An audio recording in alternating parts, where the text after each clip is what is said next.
जब से JIT release की गई हैं, एक बयानबाजी के बाद दूसरी बयानबाजी हो रही है। हकीकत की तरफ कोई भी तवज्जो नहीं दे रहा। शहर कराची के अंदर 300 के लगभग अफराद बल्दिया की सानिया में जला दिए गए और उसके पीछे जो हाथ थे उनकी किसी हद तक निशानदेही हुई है, पूरी हद तक नहीं हुई है। ये सानिया कब हुआ? जेआईटी 2016 में रिपोर्ट दी, हम 2020 में खड़े हैं। कोई ना कोई तो जिम्मेदार होगा। प्रोसिक्यूशन का, पुलिस की जानिब से कौन जिम्मेदार है? सिंध हुकूमत है या नहीं? अगर सिंध हुकूमत है तो हमें यह बताएं कि उन्हीं ने किस किस के खिलाफ चालान बना के पेश किए गए, उनका बयानिया सरकारी तौर पर क्या है।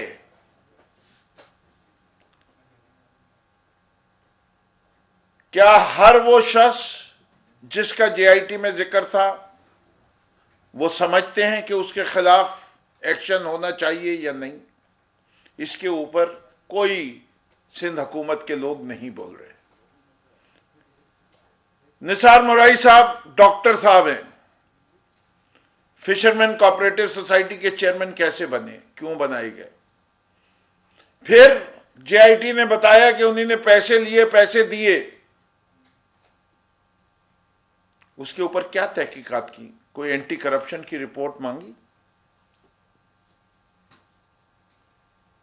उजैर बलोच की रिपोर्ट पे बात करने से पहले एक एसएसपी रिजवान साहब भी हैं जिन्होंने 2 अशखास के ऊपर रिपोर्ट लिखी है, एक इम्तियाज शेख साहब और दूसरे भाई सईद गानी साहब, और इन्होंने बड़ा जोर लगा के उसको हटवाया है। सिर्फ हटवाया नहीं, आगे भी कुछ मसले करने की कोशिश की। और कमाल की बात है, जिस तरह उजैर बलोच को पीस अवार्ड दिया गया, अमन अवार्ड दिया गया, जो सरदार इम्तियाज शेख साहब के साथ कॉपरेट करता है, सरदार तगानी साहब, उसको भी अभी अवार्ड दिया गया है, जिसमें मैं पहले प्रेस कॉन्फ्रेंस कर चुका हूं। वहां भी यही चार्ज है कि पुलिस की वैन्स के जरिए इस्तेमाल होती हैं। आज हम फिर अपनी अदलिया को कह रहे हैं कि अवाम आपकी तरफ भी देख रही है इस निजाम में। इसके सिंध हुकूमत ना अपना सोशल कॉन्ट्रैक्ट पूरा कर रही है, ना वो अपनी जिम्मेदारियां पूरी कर रही है। सोशल कॉन्ट्रैक्ट क्या होता है? सोशल कॉन्ट्रैक्ट यह है कि जिस तरह हुकूमत में आए हो तो उसके बाद लोगों को उनकी बुनियादी जरूरियात पूरी करो। ये सूबा साफ पानी से महरूम है। इस सूबे में तालीम नहीं मिल रही। जो बच्चे स्कूल से बाहर हैं उनकी तादाद बढ़ रही है। जो तालीम का मेयार है वो गिर रहा है। पिछले साल से इस वक्त शरह खानगी 1% कम हुई है, बढ़ी नहीं है। बाकी सूबों में बढ़ी है। कराची जैसे शहर में पब्लिक ट्रांसपोर्ट का कोई निजाम नहीं है। बसों को पार्क करने की कोई जगह नहीं है। पब्लिक ट्रांसपोर्ट को पार्क करने की कोई जगह नहीं है। पीएफसी अवार्ड हुआ नहीं है। मैं ये फहरिस्त इतनी लंबी है कि मैं आधे घंटे तक गिना सकता हूं कि जिधर इन्हीं ने सोशल कॉन्ट्रैक्ट पूरा नहीं किया। इसी तरीके से इन्हीं ने जो अपनी जिम्मेदारियां हैं लॉ एंड ऑर्डर के सिलसिले में, वो भी नहीं पूरी की। ये बड़े शौक से तो कहते हैं कि हमने अमन बहाल किया, लेकिन मैं अपने सिंध के तमाम भाई बहनों से वो वक्त याद दिलाना चाहता हूं जब नवाज शरीफ आया करते थे, रेंजर के इख्तियारात में तोसी का मामला होता था और हर 90 दिन के बाद मसला होता था।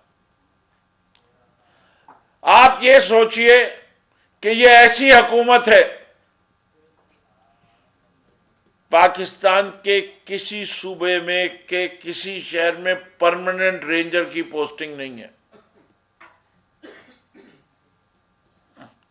ये टैक्स पेयर के ऊपर बोझ है। पाकिस्तान पीपल्स पार्टी 1970 से लेके अब तक 35 साल से ज्यादा हुकूमत कर चुकी है इस सूबे में, और ये रेंजर्स का रिप्लेसमेंट नहीं ला सकते, ना ये शहर मुतहम्मिल है।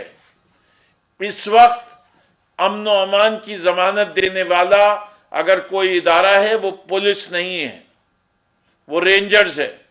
रेंजर्स को हटा देंगे, भत्ता भी शुरू करने के लोग तैयार हो जाएंगे, कत्ल गारत और किडनैपिंग भी शुरू हो जाएगी। इससे कि पुलिस के अंदर न ट्रेनिंग हुई है, ना ऐसे अफसरान आए हैं जो डिलीवर कर सकते हैं। रेंजर्स और पुलिस में क्या फर्क है? क्या ये कोई दो मुख्तलिफ इंसानों की फैक्ट्री से लोग लेते हैं? फैक्ट्री एक है, एक जगह चुनाव सही होता है, ट्रेनिंग सही होती है, दूसरी जगह चुनाव और ट्रेनिंग सही नहीं होती है, पैसे का ज़ियान होता है। जो बात बुनियादी तौर पे करना चाहते हैं उज़ैर बलोच के लिहाज से, कि 2 रिपोर्ट्स मंजर आम पे आ चुकी हैं, एक पे 4 सिग्नेचर हैं और एक पे 6 सिग्नेचर है, लेकिन 5 है। एक दूसरी रिपोर्ट भी है, उसमें भी मुकम्मल सिग्नेचर नहीं है, उसको भी रिजेक्ट कर दो। फिर अगर सिग्नेचर की कमी बेसिस है तो क्या इस पे रिपोर्ट रिजेक्ट होगी? 4 सिग्नेचर बहुत सिग्नेचर होते हैं, बड़े ऑब्वियस है। फेडरल गवर्नमेंट के इदारों ने सिग्नेचर किया, सिंध गवर्नमेंट के तहत जो इदारे आ रहे थे उन्हें इनकार कर दिया। सिंध के अंदर जिस तरह कराची में और शहरी इलाकों में अल्ताफ हुसैन का खौफ था, इस सूबा सिंध के अंदर इस मुल्क की सबसे बड़ी बीमारी का खौफ है, और वो बीमारी कोरोना नहीं है, उस बीमारी का नाम करप्शन और करप्शन का बादशाह आसिफ जरदारी है। उसके खौफ इतना ज्यादा है कि लोग घबराते हैं, खासतौर पे वो लोग जो अंदरूने सिंध रहते हैं। वो अफसरान को पता है कि क्या होगा। बड़े चैलेंजेस की बात होती है, ये मीडिया मौजूद है और मीडिया को चैलेंज देता हूं कि जाइए हर उस घर की तारीख मालूम कीजिए जो बिलावल हाउस के इर्द गिर्द है, और मालूम कीजिए कि उसका मालिक, उसने घर किसको बेचा। लार्मिस का रिकॉर्ड लाइए और दिखाइए कि किस शख्स ने खरीदा और कितने में खरीदा। जिस तरह 2006 के बाद हर शुगर मिल जो सिंध में बिकी, जिसकी तादाद 14 है, हर शुगर मिल आखिर में जाके किधर मिलती है? या ओमनी ग्रुप या जरदारी ग्रुप। क्यों? क्या और किसी को कारोबार करने का सिंध में शौक नहीं है? क्या यही तो सबसे बड़े शुगर मिल वाले हैं? इसी तरह बिलावल हाउस के गिर्द लोगों को मजबूर किया गया कि वो मकान बेच दें।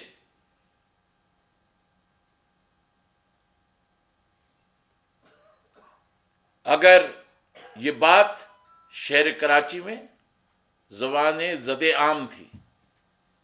इस पूरे शहर कराची ने देखा कि जमहूरियत के दिलदादा लोग सरकारी सड़क पर कब्जा कर लेते हैं। वो जो महबूब हैं पूरे अवाम के, उनको किस बात का खौफ था कि इतनी इतनी ऊंची दीवारों के पीछे छुपे बैठे। अगर वो ये सब कुछ समझते हैं कि यहां जो गलत कहा जा रहा है, तो मैं समझता हूं कि चैलेंज करें, हम भी चैलेंज करते हैं। और इसके ऊपर मैं समझता हूं कि एक बड़ा मसला है पाकिस्तान में, पूरे पाकिस्तान में इन दोनों जीआईटीज के ऊपर, कि लोगों का एतबार खत्म हो रहा है रूल ऑफ लॉ पर और इंसाफ पर। जब 300 लोगों को जला दिया जाए और इंसाफ ना हो, तो एक आम शख्स का अगर मर्डर होगा तो उसको कितने दिनों में इंसाफ मिलेगा? यह इतना बड़ा सवालिया निशान है जो हर पाकिस्तानी घर में आज पूछा जा रहा है। फिर देखते वो हैं कि एक और शख्स भी है जिसके ऊपर हाथ था जरदारी साहब का, जिस तरह लियारी गैंग वॉर के पीछे उजैर बलोच पे हाथ था, एक और शख्स पे भी हाथ था, और पता नहीं किस किस का हाथ है। उस आदमी पे भी 400 कत्ल का इल्जाम है। वो वर्दी भी पहने हुए, राउंडवार उसका नाम है, वो एसपी था जिसको आईजी भी नहीं हिला सकता था। ऐसी पुलिस फोर्स जिसमें एक छोटा अफसर उसको हिला ना सके, वो पुलिस का निजाम कैसा? ये जो बड़ी बड़ी बातें करते हैं सईद गनी साहब आके और मुर्तजा वहाब बीएमडब्ल्यू, जरा मुझे ये तो बता दें कि मुर्तजा भुट्टो के कातिलों को क्यों नहीं पकड़ा गया अभी तक? उसके ऊपर जो इन्वेस्टिगेशन है उसको पब्लिक क्यों नहीं करते? बताएं, वो तो पुलिस की गोलियों से मरा था। सवाल यह मैं पूछता हूं कि आओ बताओ कि पुलिस के ऑपरेशन का ऑर्डर किसने दिया था? फिर फायरिंग का ऑर्डर किसने दिया था? फिर वो जो पुलिस वाले ने खुदकुशी की वो क्यों की? और आज तक उसकी इंक्वायरी के ऊपर किसी को जिम्मेदार क्यों नहीं ठहराया गया? मुर्तजा भुट्टो इनके बानी जुल्फिकार अली भुट्टो का वाहिद सपूत था, जिसको हक था भुट्टो इस्तेमाल करने का नाम। जी, जब जिस वक्त हुआ था मैं वो बता रहा हूं, उस वक्त चश्मो चिराग था इनके चेयरमैन का। क्यों खामोश रहे? हुकूमत में थे, बाद में फिर आए हुकूमत में। कितने साल और गुजरेंगे जब तुम बताओगे इस मुल्क के लोगों को कि मुर्तजा भुट्टो का कातिल कौन है? रॉ एंड ऑर्डर क्यों बाहर है? उसका केस कब चलेगा? कब उन लोगों को जस्टिस मिलेगा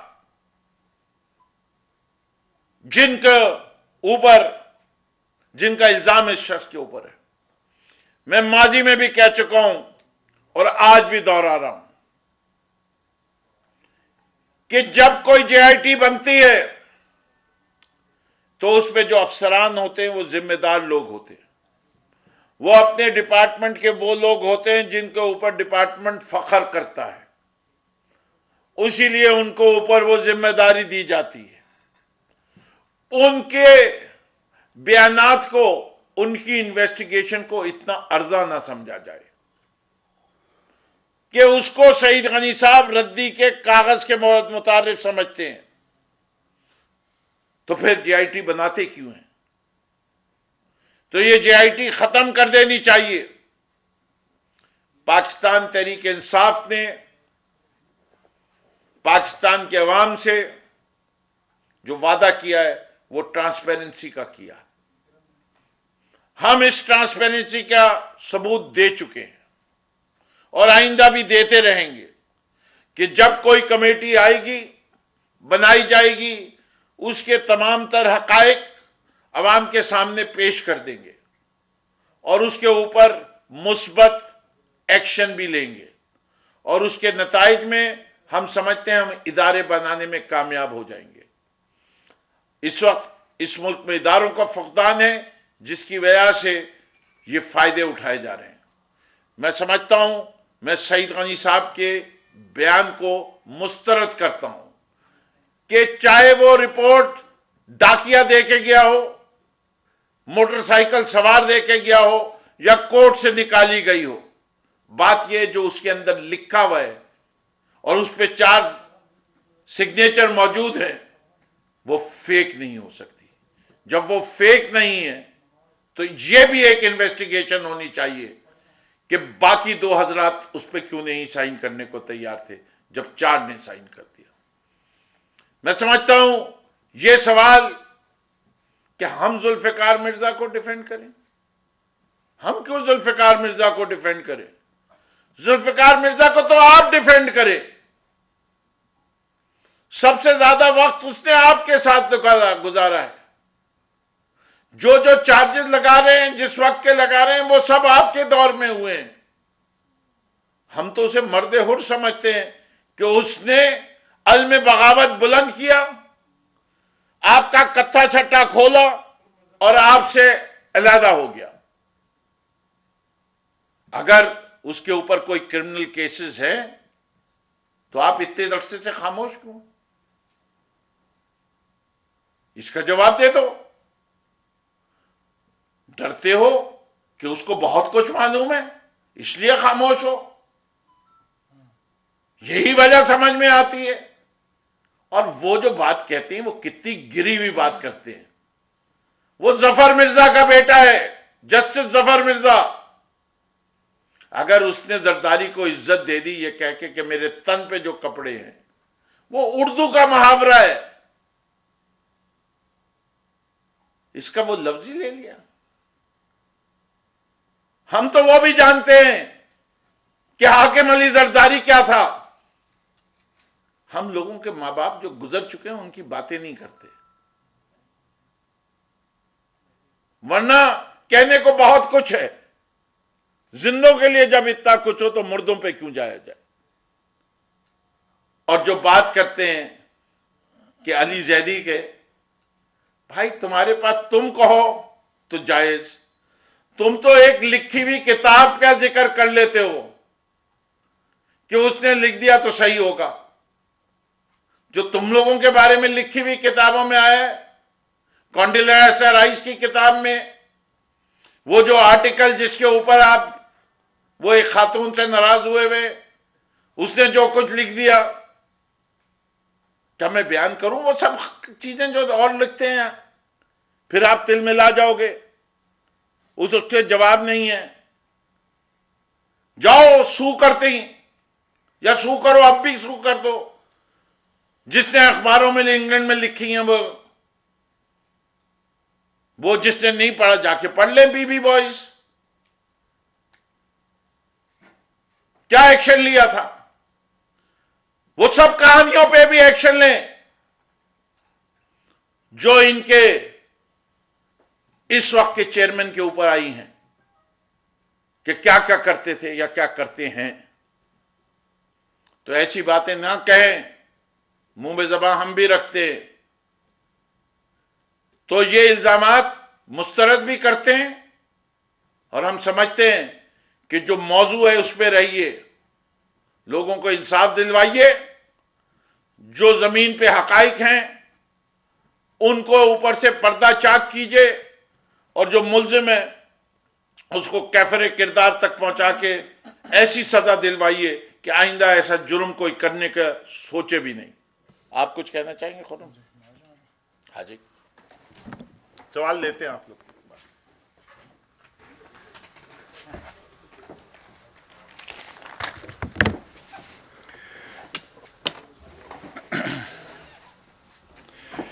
बहुत बहुत शुक्रिया जनाब आपका।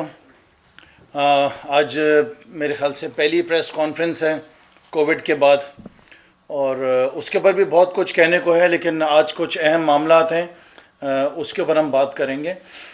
और मैं काफ़ी दिनों से देख रहा हूँ इन चीज़ों को, और जाहिर है कि पिछले 30 दिन बाहर नहीं निकल सका। बहुत सारे मसाइल हैं मेरे शहर कराची के, मेरे सूबे सिंध के, जो चलते हुए आ रहे हैं। लेकिन इस दौरान मैंने एक चीज़ देखी है कि पीपल्स पार्टी जो है वो आजकल हम देख रहे हैं कि एक बड़े ज़बरदस्त किस्म के तमाशे के अंदर इसने अपने आप को इन्वॉल्व किया, और हम ये भी देख रहे हैं कि वो लोगों को कोशिश कर रहे हैं उनका माइंड डाइवर्ट करने के लिए, लोगों को किसी और सिमत जो है वो लेकर जा रहे हैं। और 3 शख्सियात हैं जो कि रोज़ाना बैठकर यहाँ पर अपने लीडरान की, जिसमें नाम साफ लिया जाए आसिफ अली जरदारी की, बैठकर यहाँ पर जो उनको प्रोटेक्ट करने के लिए, उनको बचाने के लिए यहाँ पे बैठकर उनकी तर्जुमानी कर रहे हैं। और सिर्फ आसिफ अली जरदारी की तर्जुमानी नहीं, ज़ाहिर है वो तो उनके लीडर हैं, उसके साथ साथ एक गैंगस्टर की भी जो है वो तर्जुमानी कर रहे हैं, उज़ैर बलोच की। और एक नहीं, तीनों बड़ी अहम शख्सियात हैं। एक साहब तो वो हैं जिनके पास लोकल गवर्नमेंट मिनिस्ट्री है, जो कि इस वक्त सूबे की तबाह तरीन मिनिस्ट्री है। दूसरी मिनिस्ट्री एजुकेशन मिनिस्ट्री, ये वो मिनिस्ट्री है जो मेरे ख्याल से अगर पूरी दुनिया के अंदर भी देखी जाए तो जितना तबाह हाल तालीम का सूबे सिंध के अंदर है, शायद पूरे दुनिया के अंदर ये हालात जो हैं वो तालीम के इस वक्त आपको कहीं नहीं मिलेंगे। और तीसरे साहब एडवाइज़र, जिनका काम यह है कि सूबे के अंदर वजीर आला को, इनके मिनिस्टर्स को कोई बेहतर मशवरे दें, कोई निज़ाम को बेहतर करने के लिए कोई ढंग की काम की बात करें। रोज़ाना यहाँ पर बैठकर पैं करते हैं। मेरा यह सवाल है कि जो 3 अफराद हैं, इनकी परफॉर्मेंस क्या है, इनकी पिछले 12 साल परफॉर्मेंस क्या है, जो कंटिन्यूस बेसिस पे अलग अलग किस्म की मिनिस्ट्रीज लेते रहे हैं। इनके बारे में ज़रा मालूमात तो की जाए, इनके बारे में ज़रा तहकीकात की जाए कि माशाल्लाह आज जो ये अरबपति हो गए तीनों, ये अरबपति किस तरीके से हुए हैं। जब ये पीपल्स पार्टी इन्होंने ज्वाइन की थी उस वक्त इनके पास कितनी जायदाद थी, आज इनके पास कितनी जायदाद है। अपने लीडरान की तर्जुमानी करते करते, गैंगस्टर्स की करते करते आज ये खड़े हुए कहाँ हैं। 2 सवाल आते हैं इनसे, इनकी मिनिस्ट्रीज के ऊपर सवाल आते हैं, और दूसरा इनकी जायदाद के ऊपर सवाल आते हैं। हम भी सियासत कर रहे हैं 7 साल से, हम भी कारोबार कर रहे हैं 20 साल तक, हम तो आज तक अरबपति नहीं हुए। हम तो वही 2 वक्त की अच्छी रोटी खाते हैं, कोई अच्छी गाड़ी चला लेते हैं। ये तो वो आगे से आगे चलते जा रहे हैं। सवाल यह है कि किस बात के ऊपर बैठकर ये रोज़ाना की बुनियाद पर यहाँ पे बहस कर रहे हैं। हमें तो इंसानियत के तौर पर एक सच्चा पाकिस्तानी होने की हैसियत से अली जैदी को खिराज तहसीन पेश करना चाहिए कि एक छुपी हुई चीज़ को उसने निकाला। आपके दिल में 100% चोर है, आप गिल्टी हैं। अगर आप सच्चे थे तो आपने इन JITs को बाहर क्यों नहीं निकाला, आपने इनको छुपा कर क्यों रखा हुआ था, किन वजूहात के बिना पे आप इनको छुपा रहे थे। क्या वजह थी कि तहरीक इंसाफ को इन JITs को अवाम को दिखाने के लिए अदालतों के दरवाजे खटखटाने पड़े।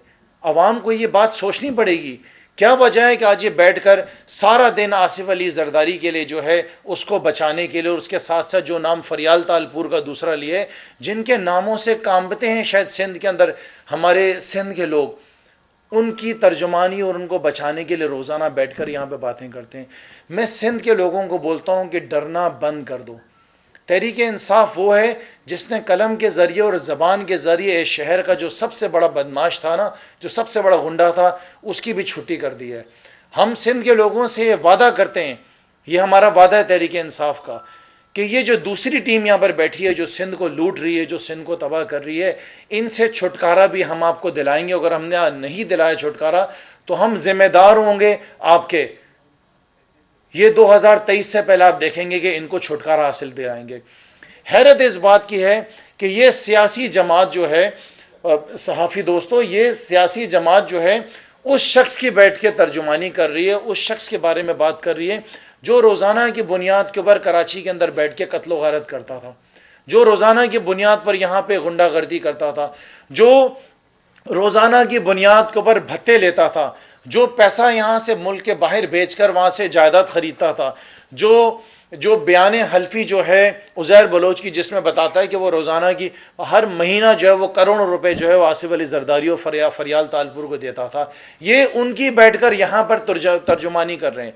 मैं कहता हूं चलें मान लेते हैं कुछ देर के लिए, इस बात को भी मान लेते हैं, चलें आपकी खातिर कि जो अली जैदी के पास जीआईटी है वो अलग है और आपके पास वो जो सच्ची है, जो सच्ची जीआईटी है जो आप कहते हैं सच्ची है, अगर उसके बारे में भी बात कर लें तो इसका मतलब यह है कि पाकिस्तान पीपल्स पार्टी के साए तले सिंध हुकूमत जो है, उनके साए तले यहां पर शहर कराची के अंदर कत्लो गारत हो रही थी और तमाशा देख रहे थे आप बैठकर। क्या कुछ नहीं हुआ? क्या आप रियासत नहीं थे जब यहां पर बल्दिया के अंदर 200 लोगों को जिंदा जला दिया गया? क्या आपकी जिम्मेदारी नहीं थी कि आपने लोगों को पकड़ना था? आप तो उस वक्त उनके इत्तेहादी थे, 2008 से लेकर 2013 तक आप उनके इत्तेहादी थे। आप जिम्मेदार हैं। इस शहर के अंदर 12 साल के अंदर जितने लोग कत्ल हुए हैं इस शहर के अंदर, आपके 12 साल के अंदर जितनी यहां पे लूटमार हुई है उसके जिम्मेदार आसिफ अली जरदारी, इनकी पूरी टीम, इनके सारे मिनिस्टर्स ये जिम्मेदार हैं। सुबह सिंध का बच्चा बच्चा, हर बुजुर्ग, हर औरत ये पूछती है कि पीपल्स पार्टी ने सिंध को दिया क्या? मैं सिंध के लोगों से हाथ जोड़ के कहता हूं कि अगर इनका आपने असल चेहरा देखना है तो ये हल्फे बयानी है, ये आप उज़ैर बलोच की देखें। एक एक घरों तक मैं सहाफियों से कहता हूं, मैं अपनी प्रिंट मीडिया से गुजारिश करता हूं, सोशल मीडिया से करता हूं, इलेक्ट्रॉनिक मीडिया से, लोगों को बताएं कि शहर के अंदर क्या हुआ है, इस सूबे के अंदर क्या हो रहा है। हम भूल गए वो बच्ची उम्मे रुबाब जो कि आज दर बदर जो है नंगे पैर जो है अदालतों के धक्के खा रही है, क्योंकि उसके वालिद को, उसके चाचा को और शायद उसके एक और रिलेटिव को जो है वो इसी सूबे सिंध के अंदर जो है उसको कत्ल कर दिया गया। ऐसी कितनी उम्मे रुबाब होंगी, कितने ऐसे लोग होंगे? उसका जिम्मेदार कौन है? उसकी जिम्मेदार सिर्फ और सिर्फ पाकिस्तान पीपल्स पार्टी है, उसकी जिम्मेदार सिर्फ और सिर्फ सिंध हुकूमत है। हम पूछें ना इनसे, हम पूछें कि सईद गनी साहब बताएं कि इन्होंने अब तक जितनी वजारतें रखी, चाहे वो तालीम की वजारत, चाहे वो लोकल गवर्नमेंट की मिनिस्ट्री, चाहे वो इसके अलावा और जितनी इनको मिनिस्ट्रीज मिली, इंफॉर्मेशन मिनिस्ट्री मिली, इन मिनिस्ट्रीज के अंदर इन्होंने क्या किया? इनका इसके अंदर क्या एक्सपीरियंस था? इनको मिनिस्ट्री दी गई, कितनी इसके अंदर जो है बेजाब्तियां हुई हैं, खरबों रुपए की बेजाब्तियां हुई हैं सिंध के लोग, मैं आपको बता रहा हूं, खरबों रुपए की बेजाब्तियां। कोई पूछे नासिर शाह साहब से, पूछे नासिर शाह साहब से, बताएं आपका बैकग्राउंड शुरू से क्या, आप कहां से चलते हुए आ रहे, आज आप लोग कहां पर हैं? सिंध का लोग जो है, सिंध का रहने वाला जो है, वो दिन ब दिन जो है वो गरीब से गरीब तर होता जा रहा है, वो जमीन के अंदर धंसता जा रहा है। ना उनको पीने का पानी मिल रहा है, ना उनको स्कूलों के अंदर तालीम मिल रही है, ना उनको अस्पतालों के अंदर इलाज मिल रहा है। एक एनआईसीवीडी है जिसके ऊपर चीफ मिनिस्टर साहब बार बार उछलते रहते हैं, एनआईसीवीडी एनआईसीवीडी। एनआईसीवीडी का भी क्या हाल है, उसको भी हम 10 दफा आपको जो है ना अपनी बजट की स्पीच के अंदर जो है वो कंटिन्यूस बेसिस के ऊपर हमने आपको उसके ऊपर एक्सपोज किया है। लिहाजा मैं गुजारिश कर रहा हूं, मैं मुखातिब हूं आज पूरे सिंध की आवाम से, सिंध के लोगों से मुखातिब हूं। मैं इस वक्त मुखातिब हूं चीफ जस्टिस ऑफ पाकिस्तान से, मैं अपनी अफवाज पाकिस्तान से मुखातिब हूं, मैं इसके साथ साथ मैं अपने वजीर आजम साहब से भी मुखातिब हूं कि जो कुछ सूबे सिंध का हो रहा है, ये शायद इथोपिया के अंदर भी नहीं हो रहा होगा। जो सूबे सिंध के अंदर आज हो रहा है, ये शायद यमन के अंदर भी ऐसा नहीं हो रहा होगा। जो सूबे सिंध में हो रहा है, जैसे कि वो मैं समझता हूं कि शायद सर्बिया के अंदर भी ऐसा नहीं हो रहा होगा। रोजाना की बुनियाद के ऊपर सिंध के लोगों को लूटा जा रहा है, रोजाना की बुनियाद के ऊपर सूबे सिंध के लोगों को जो उनकी बेसिक नेसेसिटीज हैं उनको नहीं दी जा रही। हम पूछे ना नासिर शाह से कि नासिर शाह साहब अभी जो बारिशें हुई हैं उसके अंदर शहर का क्या हाल हुआ है, कौन से नाले आपने साफ किए? सुना है कुछ 1 अरब रुपए जो है ना वो मिले हैं शायद वर्ल्ड बैंक से, सही कह रहा हूं फिरदौस साहब? 1 अरब रुपए मिले हैं नालों को साफ करने के लिए। हर साल मॉनसून की बारिशें आती हैं, करोड़ों रुपए जो हैं हमीद साहब जो हैं वो रिलीज किए जाते हैं, अरबाब साहब, हर साल।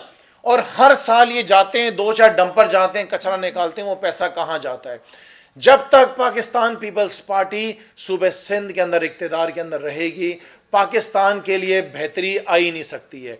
ये वो सूबा सिंध है जो पूरे पाकिस्तान को चलाता है, लेकिन सूबे सिंध के लोगों को समझना पड़ेगा कि ये सिंध का कार्ड जो खेलते हैं, ये सिर्फ और सिर्फ ब्लैकमेलिंग करते हैं, ये आपको डराते हैं। आप इनसे पूछें इन्होंने सूबे सिंध के लिए क्या किया है। पांचवां दौर है इनका सूबे सिंध के अंदर, 12वां साल है इनका सूबे सिंध के अंदर। अगर इतने दौर किसी और सियासी जमात को मिल जाते हैं ना, किसी सियासी जमात को, तो मैं समझता हूं कि सूबे सिंध की वो शक्ल को तब्दील कर देता। अवाम को मैं ये मैसेज देना चाहता हूं कि इनके जितने स्पोक्स पर्सन टीवी के ऊपर रात को बैठते हैं और बैठकर तर्जुमानी करते हैं आसिफ अली जरदारी की और फरियाल तालपुर की, क्योंकि बयान हल्फी के अंदर उन दोनों का नाम है, इन लोगों के ऊपर यकीन ना करें, इन लोगों के ऊपर भरोसा ना करें। ये पाकिस्तान के मुखलिस नहीं है, ये पाकिस्तान के साथ दुश्मनी कर रहे हैं। क्योंकि अगर मेरा लीडर, मेरा कोई भी पार्टी का सीनियर अगर कोई गलत काम करेगा और मैं बैठकर उसकी तर्जुमानी करूंगा, तो मैं मुल्क के साथ गद्दारी करूंगा। मैं अपने मुल्क के साथ गद्दारी नहीं करता, मैं सिर्फ सच के साथ जाऊंगा।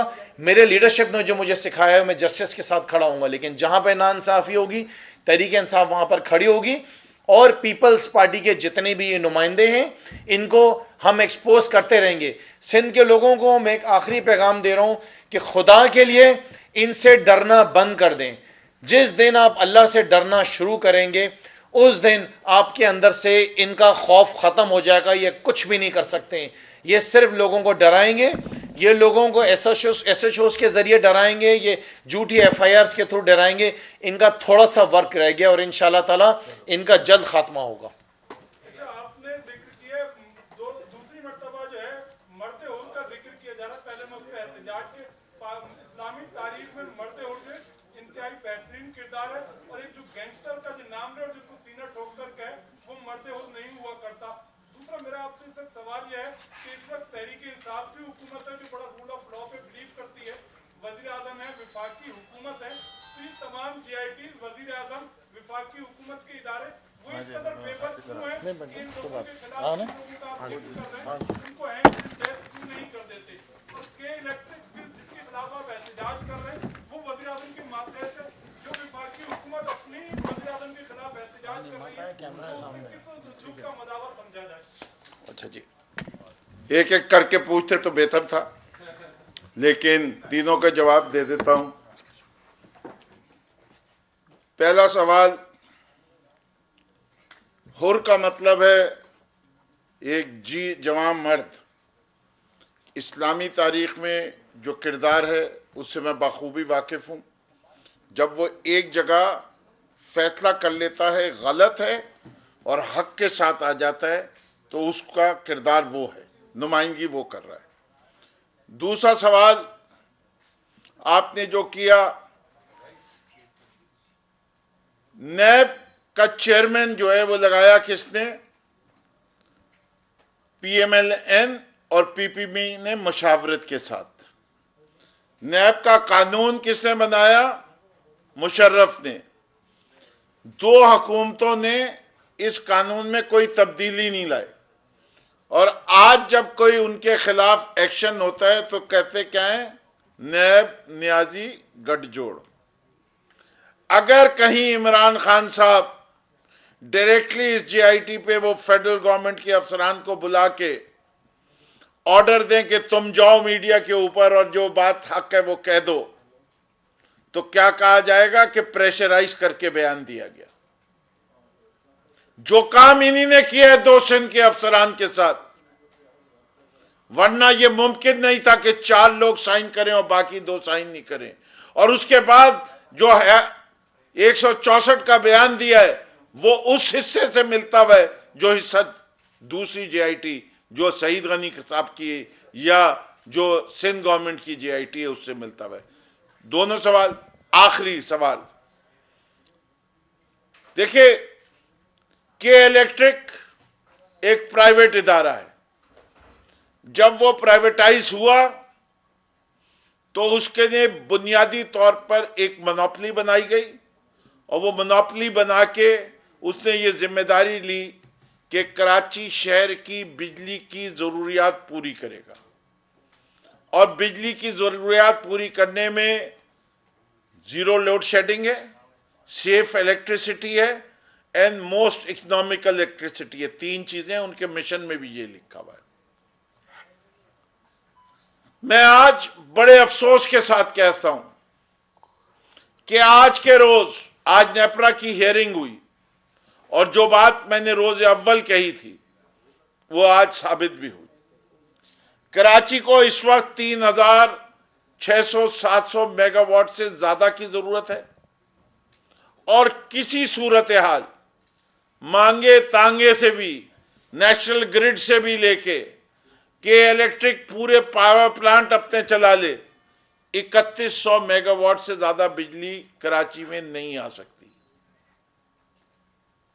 500 से लेके 700 मेगावाट बिजली का फुकदान है और वो लोड शेडिंग होगी।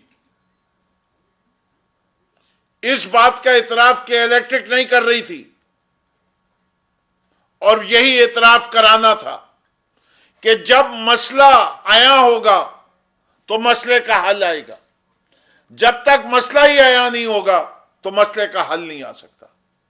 और वफाक के वजीर को भी हम ये कहते हैं कि आपको अवेयर होना चाहिए था।